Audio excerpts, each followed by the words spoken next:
And it's another day, and we are here. Another episode of the AFCON Daily Show on Citi TV. My name is Nathan Carl. Many thanks for watching. The competition is warming up and heating up, and it'll get even more exciting. We've got a big boy clash later today. The defending champions are in action as well, and then we have two of the lower tier sides meeting a little later in the day. All of that is happening in today's serving of the AFCON live from Cameroon. But my name is Nathan Carl. This is the AFCON Daily Show, the show that guides you through, gives you all the background info, great analysis, lovely chit-chat, some lovely stuff from the touch screen as well. You can't miss out on all of that. And we are live on Citi TV, channel 363, channel 182, on Go TV and on DSTV respectively. If you are watching us via the box, if you are watching us via free to or satellite, wonderful stuff. Please have your seat.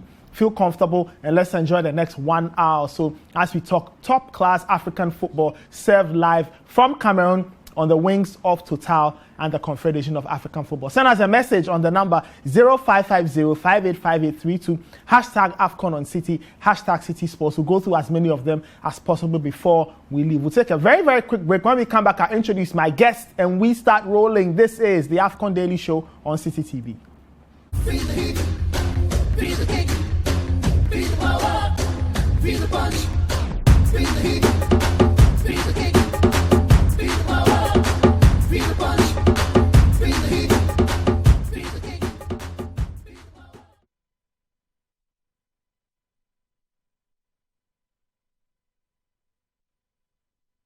Feel the heat, feel the kick, feel the power, feel the punch, feel the heat, feel the kick.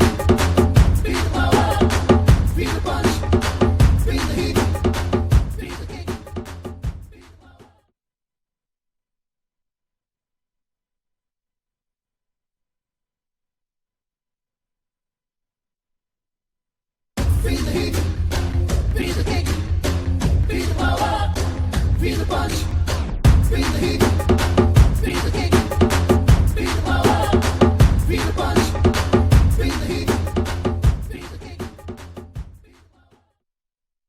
Welcome back. This is the AFCON Daily Show on Citi TV. Let me introduce my guests. They are my usual wingmen for all things sports, all things football. Fenty Tahiru, Citi Sports editor. Hello. Looking like Ibrahim Tanko. How? Tanko likes to Every dress time like I've this. seen Ibrahim Tanko on TV, he looks like this. He wears a vest and a jacket. Yes. Yeah. I don't know, man. I'm not. Yeah. I'm getting all the. After 2 weeks in Switzerland, now I'm Swiss. Yeah, Swiss. So they're cold, no? You are still feeling There's snow everywhere here. Jon Snow. So I have to layer up. Okay. So I have to layer very up. understandable. Actually, Oma, he dress well. Daniel Kante is my other wingman. You look absolutely smashing. Fabulous. Wow. See the tie. I had this type of fabric. It's called parsley. I learned really? it from our colleague Selo Madonu last night. It's paisley, yeah. Is it paisley or Paisley. paisley? Okay, Yeah. paisley. I hear. With Natalia, buy him the tie. Natalia, I'm sure Natalia. But if force I make you wear. It gets him extra marks, you know. Yeah. See the way he did smile. He can't stop smiling. All right, we've got Susu Graham. Susu Graham will join us a little later. He's on the touch screen, bringing us top-notch data and stat analysis. Guys, let's start off with the fixtures or the results from match day 2. It wasn't really pleasant if you supported the Black Stars, but it was a day of 1 goal. Senegal 1, Zimbabwe 0, Guinea 1, Malawi 0. And then in Ghana's group, you had Ghana losing to Morocco by 1-0, and Gabon beating Comoros by 1-0 as well. So it was a day of 4-1 nils. Guys, I got it right. 4-1 nils. Interesting. Yeah. 4-1 All nils. 4 games ended 1-0 for one teams. Yeah. But we had different flavors of 1 nils. We had an early 1-0. We had a late 1-0. Very late and we tested. Yeah. That was the Guinea-Malawi game, which surprised me, to be brutally honest. I did not expect Malawi to play that well. They were very spirited. And you're absolutely right. A lot of people didn't expect them to play as well as they did. But they played well. I was telling somebody their jersey looks like the CAF flag. That's true. You know, the green and all the patterns. Absolutely beautiful. But, Sila's goal was unavailable. Isiaga Sila. A very good finish. And then, Malawi were it was a little bit harsh on them, and I agree. And I think everybody else agrees that they deserve something more than the defeat that they got. But that's football. Sometimes you play well, you don't score. The opposition scores one goal, and that's the end of it. Yeah. And I think a pathing or a theme is developing in this AFCON where it looks like one goals are deciding matches. So if you manage to get the one goal, that is probably all you need. There you go. That was a fabulous finish. Nothing anybody could do about that. You can't contest that. And a lovely interplay, really, for them to create that goal. This was beautiful. From that left-hand side. The cross is nice, and he just met it quite perfectly. Slapped it into the back of the net. Nothing the goalkeeper could do about that. He can't get down in time for a shot that close to your goal. But Guinea would be very happy. Yesterday we made this point, and we can't make it enough. The fact that it is possible to qualify to the round of 16 with 3 points. Yes. So you get a first win, and suddenly you're looking impressive, because the other teams in there are very difficult teams to beat. And we are talking Senegal here and Zimbabwe, who showed yesterday against Senegal that there are no pushovers. So you have to get 3 points. And Guinea got the 3 points. And this would especially please their military leader. After issuing them with the proviso that I'm quite sure you'll be very happy that they got the win. But, like we said, you can't say that they were absolutely dominant, but they were the ones that scored the goal, so they deserve the win. I think it gets my vote for match of the tournament so far. So far. Daniel, your thoughts on the other ones? Let's talk Senegal, Zimbabwe. For a game that, of course, promised a lot, especially from the side of the Senegalese. Yeah. They really suffered. The Zimbabweans were solid in defense. Yeah, and I think, you remember what we spoke about yesterday, the fact that the Senegalese don't have a focal points prolific striker to lead the line, so they tend to spread the goals. We saw that in their finishing yesterday. It wasn't the best. They had some good opportunities. You expected them to have scored this chance like this. Poor control. Anybody with a bit of quality on a better day will easily finish it. But look at the man they had at the end of that chance. Ghana Gay having to run from midfield to be on the end of it. It just shows you how much they miss somebody like Ismail Assar. Because now they have to spread the goals. Midfielders who don't necessarily have goals in them have to produce some goals in them. So yesterday's match just showed us how competitive and how difficult this tournament can be. Of course, on paper, we thought this was going to be a 3-4-0. I swear. But it took a last-minute penalty, loss of concentration from Zimbabwe for Senegal to win. Isn't it ironic that 10, 11 years or so after Senegal presented an AFCON squad that had probably the most strikers in the team than any other competition, because there was a particular time when they had Demba Ba and I'm sure you're talking 2015 here. Yeah, it was 2015. It was ridiculous. It was like 6 midfielders and the rest of the 10 guys in the... And to think that, strikers. 5-6 years down the line, they can't seem to find anybody to lead that line properly in terms of a focal point to play. You've got Sadio Mane, no doubt about that, but you don't have anybody. Friends, your thoughts on the penalty that decided the game?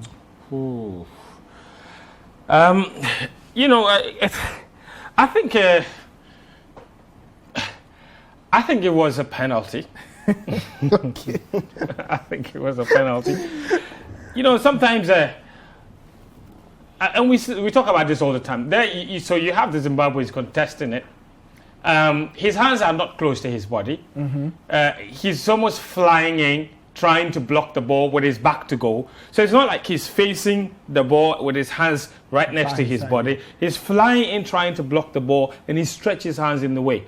On the way. So is it natural that if you're diving in that kind of position, that's where your hands would be? Probably yes. But does that make your body wider than normal? Yes. So, and that's the rule. So, I mean, a bit harsh, but it was definitely a penalty because it struck his arm. His arm wasn't next to his body. It made his body bigger.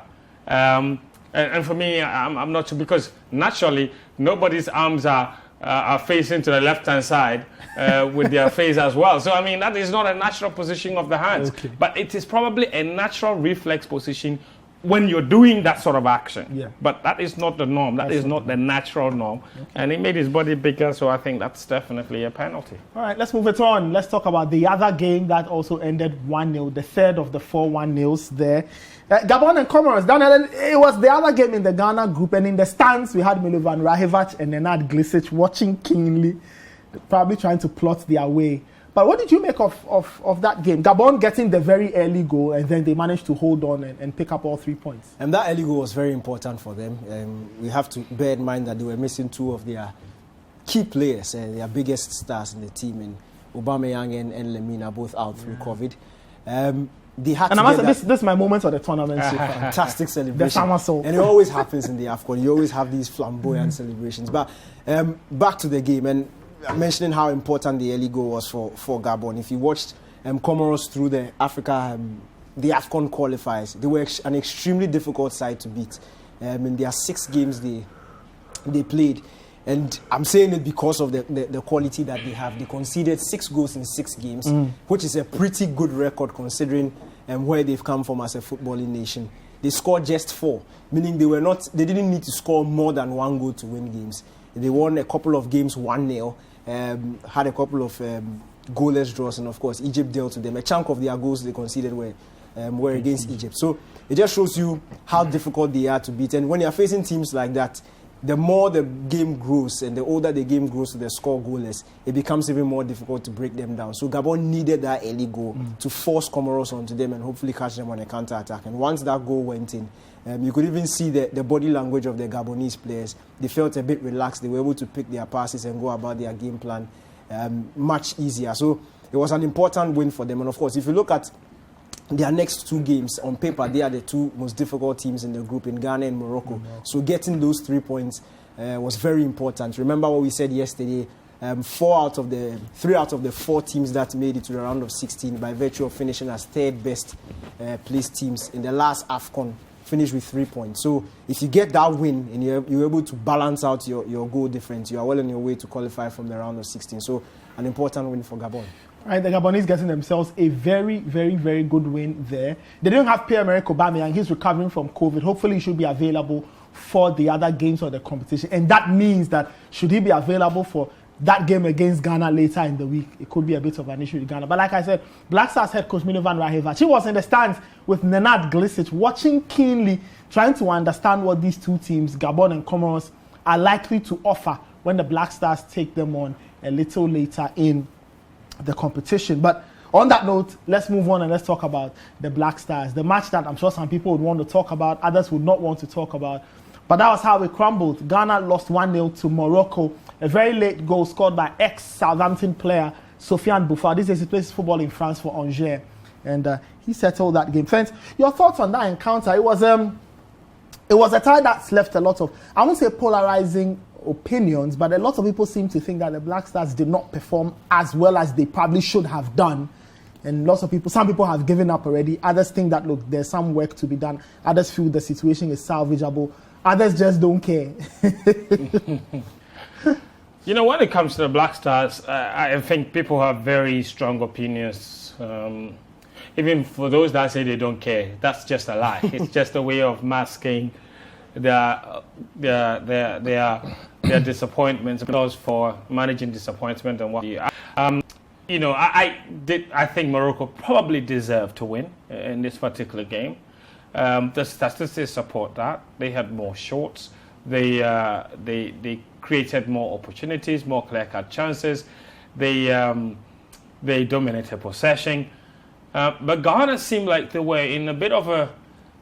They were playing for a draw, and it seemed to have been working. You know, and that is, I think, where many Ghanaians are very frustrated, because...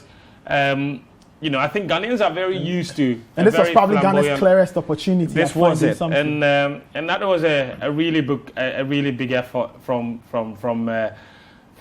Pencil. But you know, that's one of the things about Morocco. They have quality all around, and their goalkeeper was or is one of their best players actually. So that was a good save from him. But back to the point I was making, Ghanaians are very used to the fact that, you know. And the goal is a sucker punch. You know, I can't really go on making my point without having to talk about this particular goal, which was, I think it's a combination of 2 things. One, I feel like there were too many tight legs, because you could just tell that Partey in that position, his legs were just a bit heavy. he wasn't as active, as mobile as he should have been. And we've seen that sort of situation before, like in the game between Barcelona and Chelsea, when Michael Asian's weak clearance led to that Iniesta shot.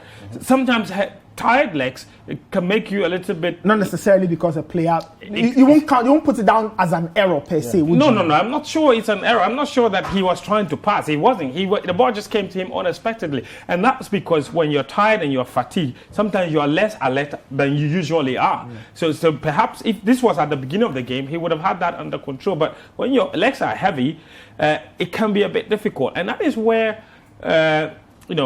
that is why there is criticism of Milovan Rajevac, of why he didn't bring in fresher legs a little early on in the game. And I don't necessarily agree with some of the players that people thought should have been substituted a little early on.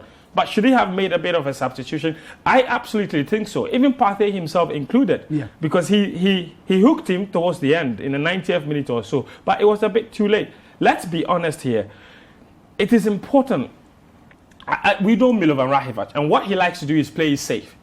Milovan is not a coach that likes to change things when he thinks it is working.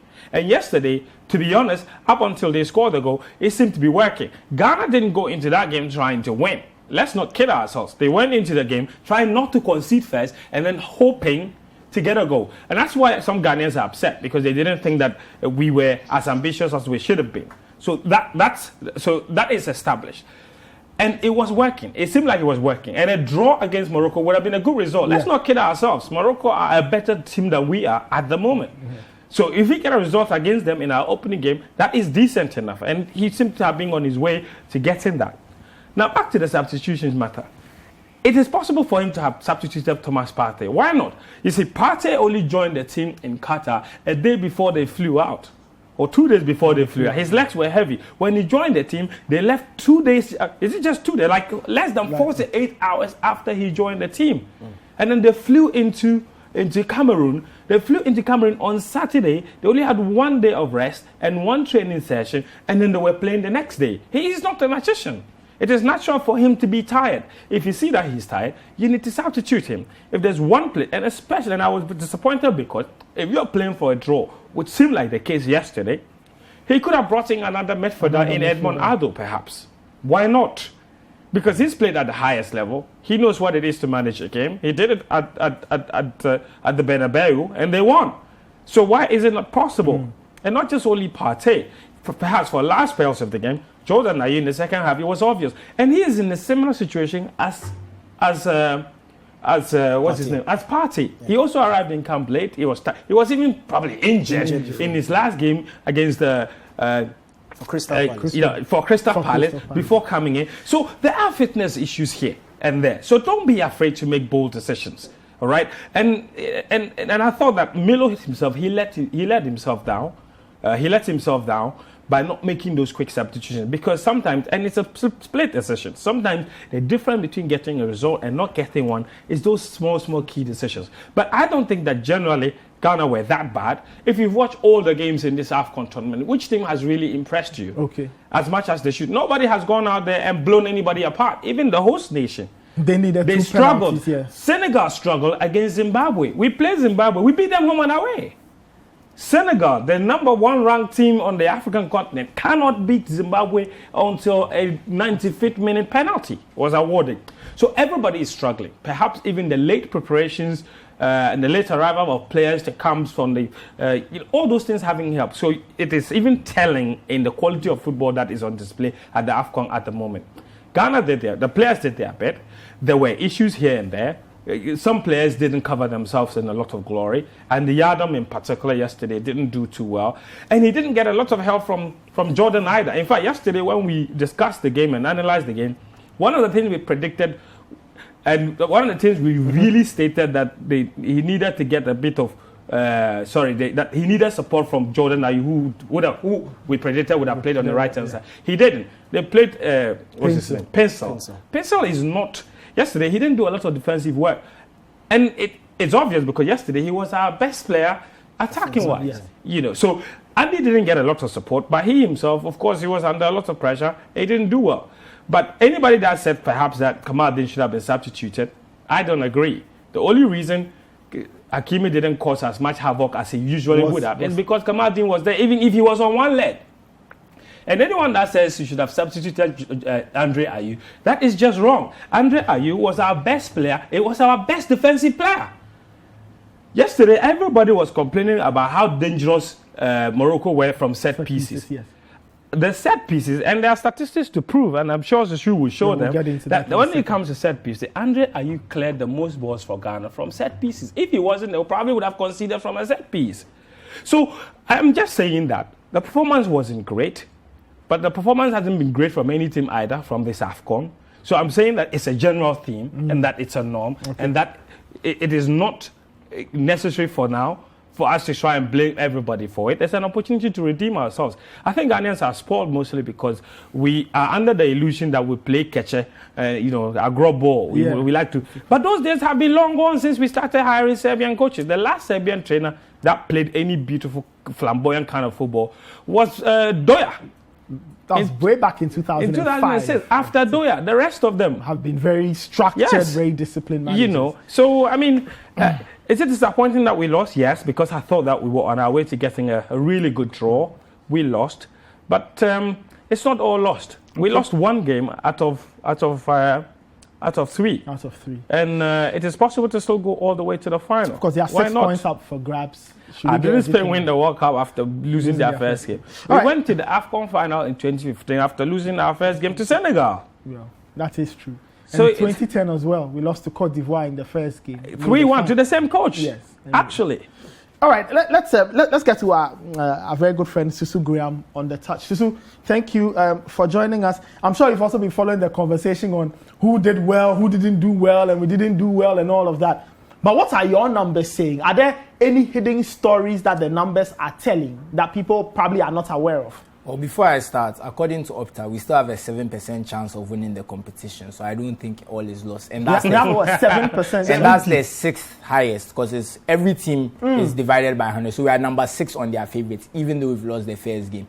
So like Fen said, there's still a lot of time. There's nothing to be worried about. Okay. We still have the chance. But if you look at the game, I just took some key stats to just tell the story of the game. So let me start with the XG. As you can see, there's a big difference. A difference of exactly 1, which basically... And for the uninitiated, the XG is called the expected goals. The number of goals a team can score based on their chances. Shots. Exactly. So we did not create much. We only had 5 shots to their 12, which is why their XG... Even though our XG per shot was lower, their XG per shot was not that much high. It was 0.01. So they were not creating particularly high quality chances themselves. They just took more shots. And that was probably a function of them having more possessions. Because as you can see on the screen, they had 61% possession to our 38.6. So our problem was, I think we played the ball long too often. There was no security in the midfield. We were very quick to release the ball, try and play long. I know that's the strategy to use the pace of Kamaldeen and Pencil, but it kind of went against us because we were not winning as many aerial duels. Though not listed here, Morocco won more aerial duels than us. So that was part of the problem. So our insistence on passing long meant that 25% of our passes were long, compared to Morocco, who played only 14% of their passes long. Like I said, I can't put everything there to be like you are reading a book on the TV. But so because of that, and in the end, we played more long balls than them, despite taking about 100 less passes. So we played it long a lot, and we didn't create a lot with our chances because we actually got into the final third more than them. If you look at the stats, we got into the final third about 50 times. They got in only about 30 times. But they got into the penalty area the same amount of times as us, which was 22 each. And that was because also our passing in the final third was very poor. We weren't able to complete even 50% of our passes. Wow. Their pass completion in the final third was about 62.3 or 63%, something like that. I'm not 100%, like I said, I don't have it in front of me, but ours was about 43%. So that was where the problem came. We got into the final third, and then the moves broke down, which led to us not creating as many shots, etc., etc. And even if you look at the goal, it wasn't a particularly good chance. It was worth only 0.24 xg, which is not a crazy amount. Less than 1. Where 0.0. Less than half. A good chance would be about 0.6, 0.7. But those are the chances. 0.24 is... It's not anything. Basically, it's not a chance. It's not a chance. Yeah, exactly. But that's also part of the problem. Their 0.24 xg is very close to our total of 0.3 because we also took too many shots from range. 5 shots and 3 came outside the box. So we didn't help ourselves with our shot selection as well. So there's a lot of things that went wrong with the performance. But like Fen said, the Moroccans did not stand out. They didn't create. I mean, it's not like we came and we had an XG of 0.3 and they had an XG of 3.3, meaning that they should have battered us and we got lucky. It wasn't that kind of scenario. Though they played better than us in some senses, it wasn't a performance that raises any concern. Like you said, Morocco are ahead of us. They've been playing better than us. It's the first game of the group. There's still Gabon and Comoros to play. So there's no need to worry just yet. If we have a poor result in our next game, then I think we can start ringing the alarm bells and giving our doom prophecies. Right. But like you said, Andrea, let's talk about him for a second. Okay. So I want to look at some of the stats. And this is someone who was supposed to be playing as a 10/winger. You know, he was floating around the front three just behind Jordan Ayew. And we see 3 interceptions, 2 defensive duels, 1 sliding tackle, 1 recovery, 4 clearances, and 5 out of 12 aerial duels. So his aerial duel numbers are similar to the rest of their team, but the fact that he competed in 12 alone showed his willingness and his fight. And as you can see with his bandage head, one of them resulted in him bashing his head. Exactly. As you can see with his bandage head, he had a warrior-like performance. But it shows some of the problems, like we said again. We did not attack much. The fact that our number 10 is getting 4 clearances is a bit much for a team that wants to attack. But like we said, maybe that was the game plan, to kind of soak up the pressure, frustrate Morocco and play for the draw. So I don't think it's anything to stand out. But like you said, it points to the fact that maybe Ghanaians were expecting more attacking play from Andrea Ayew, and he gave them a defensive performance, which they didn't want or expect because they wanted to come and dominate the game. But I think based on the stats here, he had a good defensive performance, though the attacking performance was a bit lacking from the team overall. Okay, all right, interesting numbers. Isn't that quite? And I'm interested in those aerial draws. Okay. How many of them were competed in his defensive area? Okay. And I'm sure, if I'm not mistaken, probably more than half of them were contested in Ghana's defensive area, which is a bit of a problem. But also credit to him and why you probably needed him. But I just wanted Daniel to highlight a bit more on why we play so many long balls with very little number of passes compared to Morocco, and also in terms of taking shots. If we are getting into the opposition box as many times as the Moroccans, why are we taking too many shots from outside the box? But 5 came from outside the box. Okay, you just hold your thoughts. Let's just take a break. Okay. When we come back, we'll get into some messages. Some people are reacting, obviously. Then we take Daniel's thoughts and then we'll proceed from there. You're still watching the AFCON Daily Show on Citi TV. My name is Nathan Kwao. Fentu Tahiru, Daniel Cranting, and Susu Graham are my wingmen. I have some of your messages, but we'll get to all of that right after this short break. Don't go anywhere. Welcome back. This is the AFCON Daily Show on Citi TV. My name is Nathan Kwao. Let me read some of your messages quickly. Musa Hadi from Tolong in the Northern region says, I don't want to sound biased, but until the Ayew brothers stop playing, the Black Stars will never win anything. How do you even conclude this? All right, this one says, no shot on target until 70 minutes, and that shot was a killer from paint, so Milo out. This one says, please tell Danny, say, he makes sweet and kasa. This one says, there were no positives in Ghana's game. We could not possess the ball for even 2 minutes. It says, hey, we team this. Lugard, who's in Carrier, says, I'm not surprised the Black Stars did not perform well. If they want to progress, they need to work hard. And it says, good show, keep it up. Daniel, before that break, first was asking how and why we kept playing it long when it looked like it was a very fruitless venture, but we kept repeating. And you're asking some other thing about? I was asking about why we were taking long-range efforts. Of course, long-range shots instead of when statistics prove clearly that long-range shot success rate is under 10%. Look, it's simple. Yesterday, when we were doing the tactical analysis, we mentioned the Moroccan high line. So usually when you have to beat a high line, you play it into space. And you see that informs the decision of Milo to go for both Pencil and Kamal Dean, to use their pace up front to be able to exploit those spaces left behind by the Moroccan defense. So that made sense. I think he's tied 2 questions in one, and that's actually the reason why I think we're not necessarily able to exploit that, because of the decision making. First of all, the execution of some of the long balls were not the best. You could see the idea, but the execution was lacking, and there was a bit of a problem. So let me just head to the tactical board so you get exactly what I'm talking about in terms of. So let me start off with. You look at this chance from Pinsel. I think that was our best opportunity in the game. That's Joseph Pinsel's chance. If you go back a bit, you see it starts from a long ball. Yeah. That's And a high line. You can tell the Moroccan high line. High line Yeah. for Morocco. It's a long ball. It's a long ball for from Jiku. He goes long. He finds Kamaldeen. Yes. And that's part of the game plan. That is something that should have been happening with more accuracy. But unfortunately, our centre-back pair and, of course, Partey didn't have the best of games. Those long balls were not as accurate as possible. And that actually created our best opportunity of the game. It came to Pinsel. And you see, these are things that head coaches plan. These are things that are drilled in. And these are things that, more often than not, you would score. This was a fantastic piece of skill from Pinsel. It should have ended up in the back of the net. And it's just, the Moroccans just have the quality. Bono is one of the best goalkeepers in the world, one of the best in the La Liga, plays for Sevilla. Actually, I think he has the most clean sheets. Yeah, and I think when you watch it from this angle, you see how good the save was. He's already on the move. He's already anticipated. If you look at Bono's starting position there, he's already anticipated where the ball is going. And he's able to get that flight and get that fingertip save.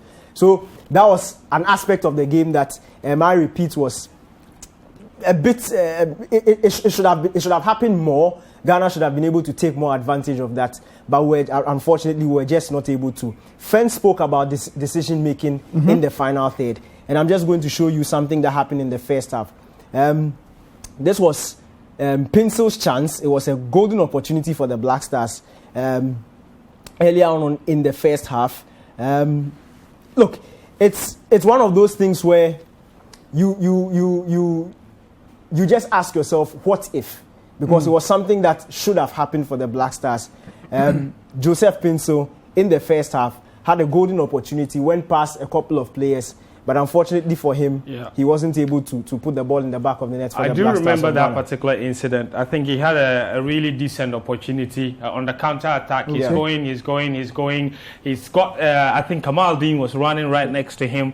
And, he just had to pick the pass, maybe make it a little bit early, maybe 1 more second early. And then you don't. And then when he raises his head to make the pass, he gives it straight into an opposition player. And sometimes those decision-making, and, yesterday, it is interesting because yesterday we highlighted that particular incident very much. How quick decision making is absolutely crucial in ensuring that we make use of the very few opportunities that we would get. If you're going to play on the counter attack, the decision making from your team, your players, has to be crisp. It has to be very well rehearsed. It has to be perfect. Because you are spending most of the time on the back foot. On the back foot. And on that occasion, when you break free. So when you break free, there has to be a pattern. I'm sure some of these you have to train it over and over again. Maybe make 2-on-5 training.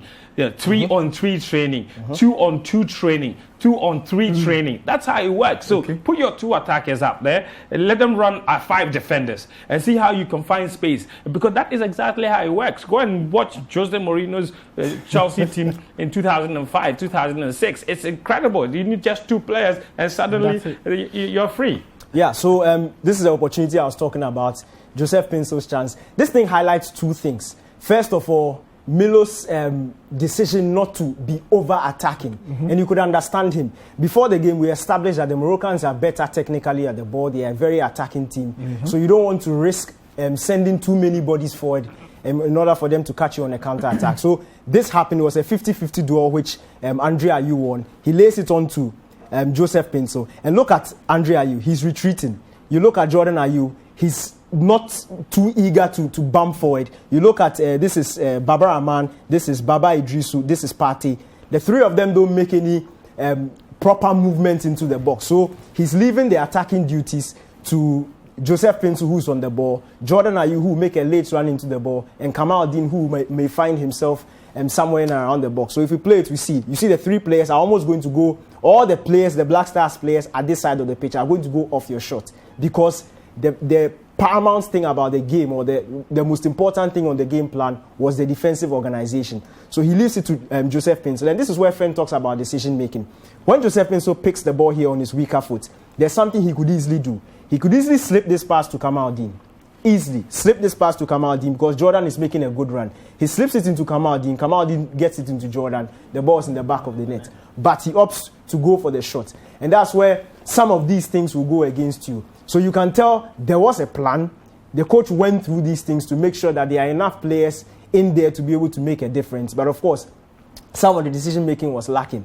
Now, Fent made a brilliant point earlier on about the importance of Andre Ayew in the game. Susu also made that point. Just let me highlight something very important. Now, this is what happened in the first half. This was Roman Saiz from a free kick early in the first half. Andre Ayew supposed to be marking Roman Saiz. Saiz gets on the end of the ball, and this could easily have been Morocco 1-0. Yeah. Okay, so you've seen the threat of Roman Saiz in the box. Yeah. We know him from the Premier League with Wolves. I think he scored 3 or 4 goals this season already from set piece situations. So he's that good when it comes to scoring with his head. Now, this is a graphic that shows you Andre Ayew's touches in the opposition box. These 4 touches you see, are all defensive clearances. So that's Susu, what I was asking exactly. for. In Susu's stats, he won 5 out of 12. 4 of them were defensive clearances in Ghana's box. Unbelievable. 1-on-1 against Roman Saiz. So that was his job. That is where coaching comes into being. So if you are watching it with your naked eye, you might be overly concentrated on what Andre Ayew is adding going forward. But guess what? If Milo had taken him out and brought Fatal, would Fatal have been able to do this job? No, he wouldn't have. So that's the reason why Milo maintains him in, especially when Morocco knew they couldn't carve Ghana open. So we're now relying on set pieces. 4 out of 5 duels he had with Roman Saiz, Andre Ayew won them. So that is something you need to mark him on. And that is a brilliant thing he did in the game. And that's actually very important. That is why we are here to give this clarity. So, just another thing on the Black Stars game. This is something I picked out. And I was a bit surprised this was overlooked. On the stroke of halftime. Now, thank God we have this system. Thank God we have the opportunity to review it ourselves. This is Andre Ayew getting into the Moroccan box. And then he's brought down. Now, somebody made a point after the game. Ghanaians need to learn gamesmanship. Once Andre Ayew goes down, he's the only person who gets up and is protesting for a penalty. I see Partey, I see Jordan, I see Kamaldeen. They are all looking on. Nobody's bothered. Nobody's bothered. In fact, they keep playing. But when you look at the replay, and let me just slow the frame down a bit. Look what is happening. He kicks through Andre Ayew's leg. So if VR actually takes a look at this, that could be given as a penalty. And we've seen that's a tackle from behind. That's a tackle from behind. He's kicking through. Look carefully. He's kicking through Andre Ayew's leg into the ball. And we've seen these things given over and over again.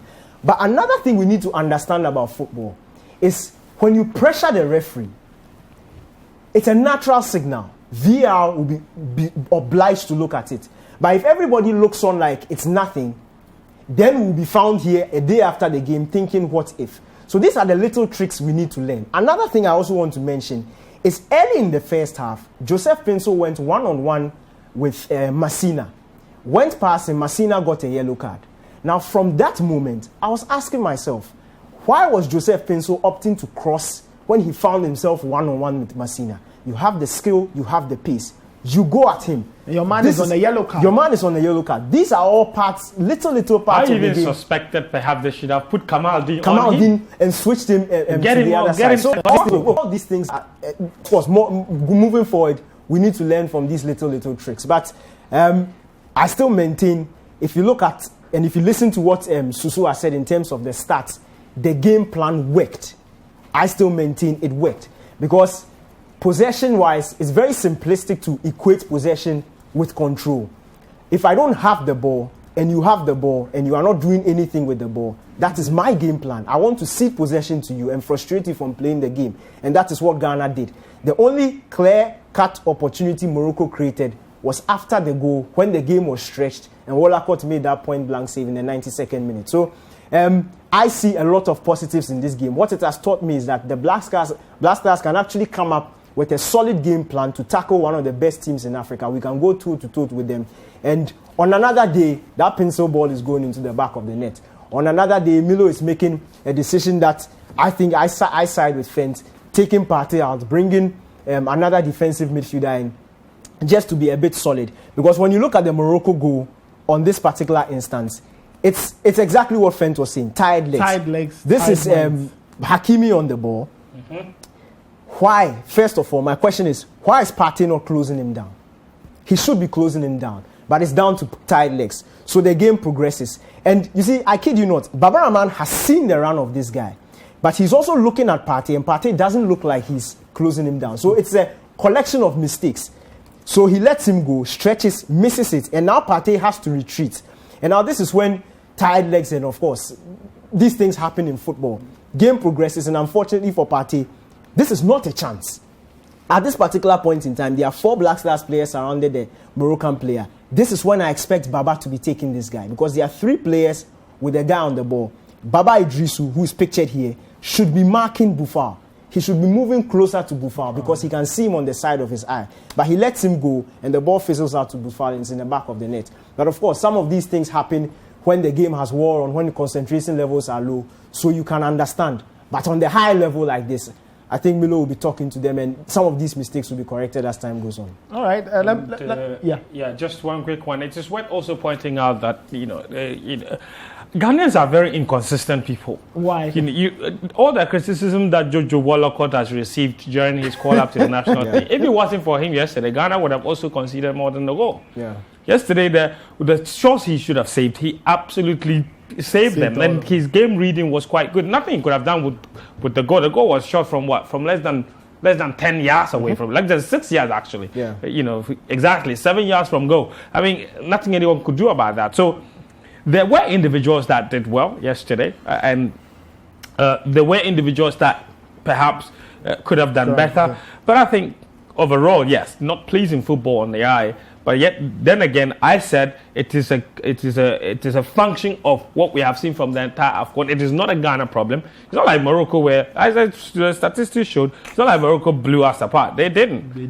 They didn't. It was an evenly matched game, except we just played more successful long passes than they did.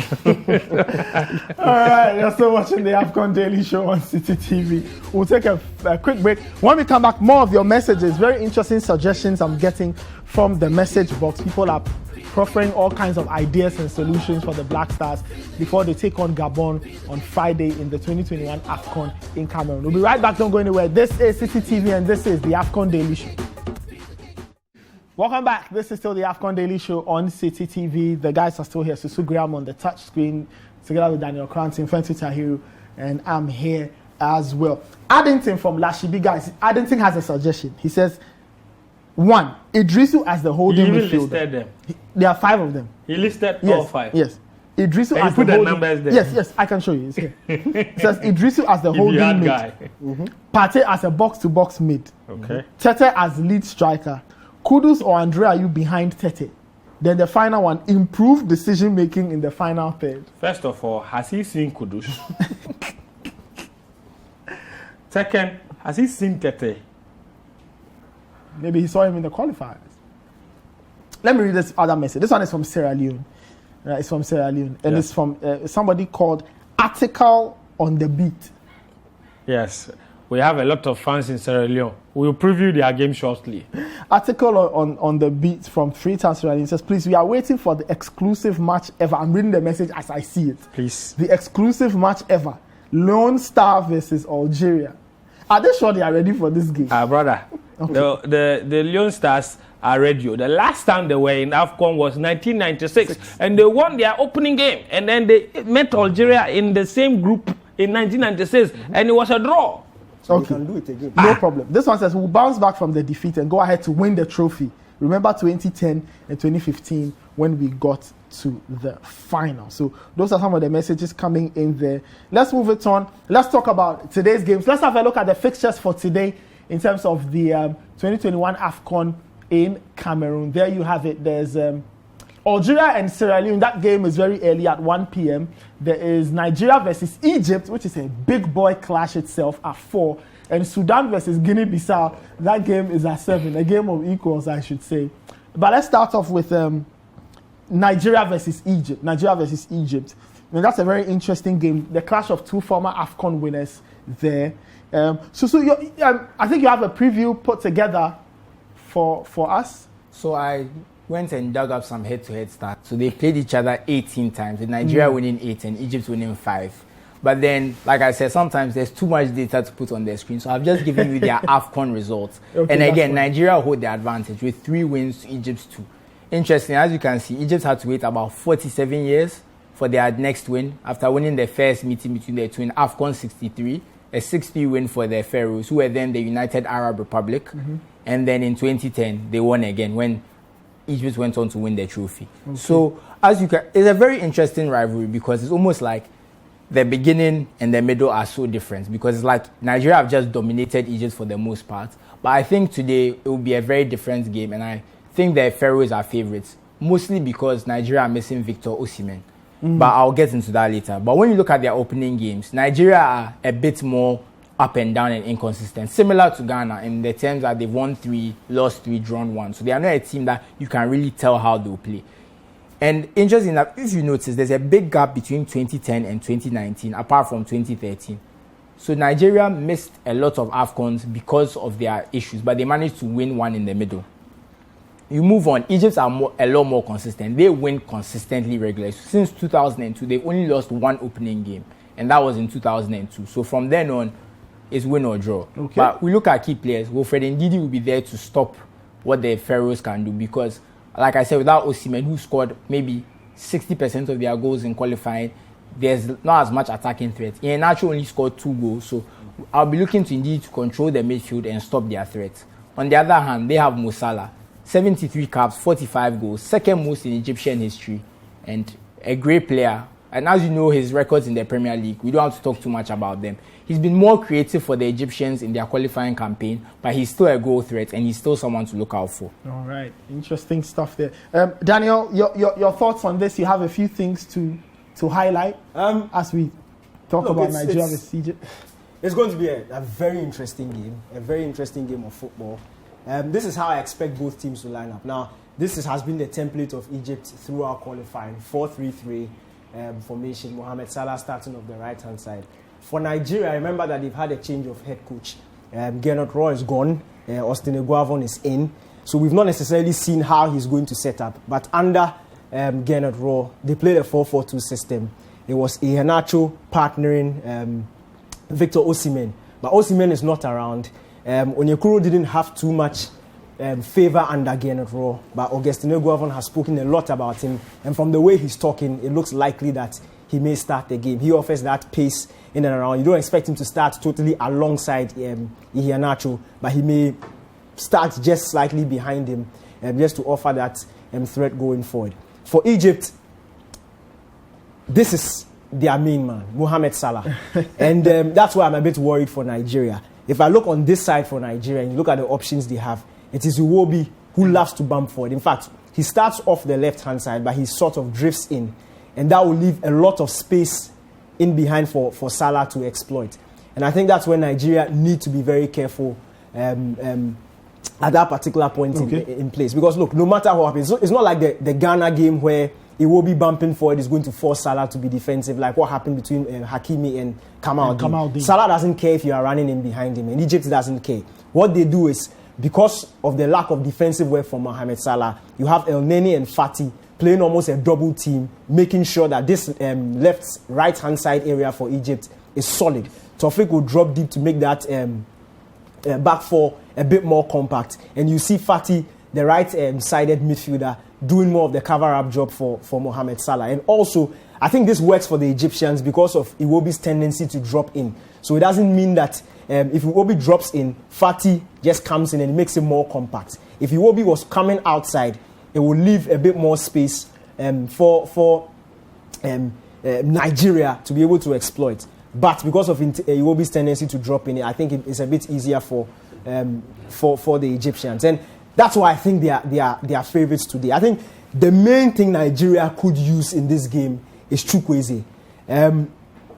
Mohamed also has a tendency of going in ahead. Although he does a bit more defensive work, it might be he will have to be on his A game today. On the right-hand side for Nigeria, we know Ola Aina's pace. he's very, very good when it comes to these overlapping runs. It's his final delivery that can be a bit problematic. I find it interesting that Nigeria would contemplate really using Ola Aina on the right-hand side of defense, whereas we know that for a large part of his club career, he's played on the left-hand side of defense. And that's very interesting because for Nigeria, even the choice to go for Awaziem is a bit problematic for me. He's a right-footed left back, so he tends to cut in. And he's so strong defensively, and I think that's why they keep him. I personally would have gone for the guy at Porto, their left back at Porto. His name has just skipped my attention, but he's a more offensive winger. But of course, if you think about the threat, Zanussi, exactly. If you think about the threat of Salah, you would understand why they've gone for Awaziem. And for Ola Aina, when it comes to the Super Eagles, he's more suited playing on the right hand side. I think the portion of the game for Nigeria where they will have to take huge advantage of in this particular game is Chukwueze's side of the pitch. He's very nimble-footed. He's very difficult to mark. And you can leave that creative responsibility for him to handle. Okay. He's quick, cutting in on his left-hand side. He will also stop Perhaps that could be why Ola Aina is playing on that side. To provide that natural width or that natural-sided, those natural crosses for him. Of course, that option, of course, for Chukwueze to be able to go outside if he wants to, inside if he wants to. So this will be an interesting game. I think a lot of the goal scoring responsibility for Nigeria will be on the shoulders of Kelechi Iheanacho. We know he can do it, but my problem is he spent a large chunk of his international career with Osimhen being the supplier, and that's what Susu has said. Osimhen is the main goal scorer for the Nigerian team, so he having to occupy that responsibility. I'm just waiting to see how he will to. Daniel, I think you didn't mention Ramadan Sobi and Trezeguet. Yeah, those two can be a handful. Supporting Mohamed Salah in particular. So it's not just a Salah problem that Nigeria have.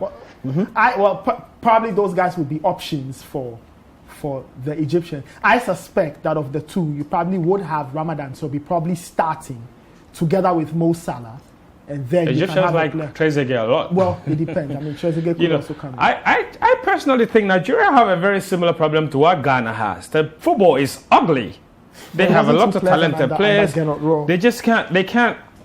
Like the same thing from a Ghana perspective. They don't have an out-and-out star man, a creator, right? They have them.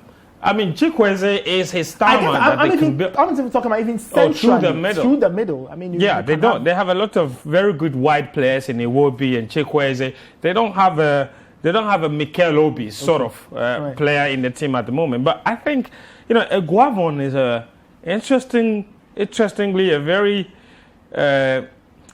funny character. The last time he was in charge of the national team was the 2006 AFCON, where he gave a very young 19-year-old Mikel Obi the opportunity. They finished third in that competition. He's been technical director for the longest time. I'm not sure what kind of impact he could have this time, and Daniel is absolutely right. Nobody knows what to expect from a Gabon this time around, even when it comes to team selection. But I fully expect Egypt to win. Okay. Guys, just final thoughts as we wrap it up.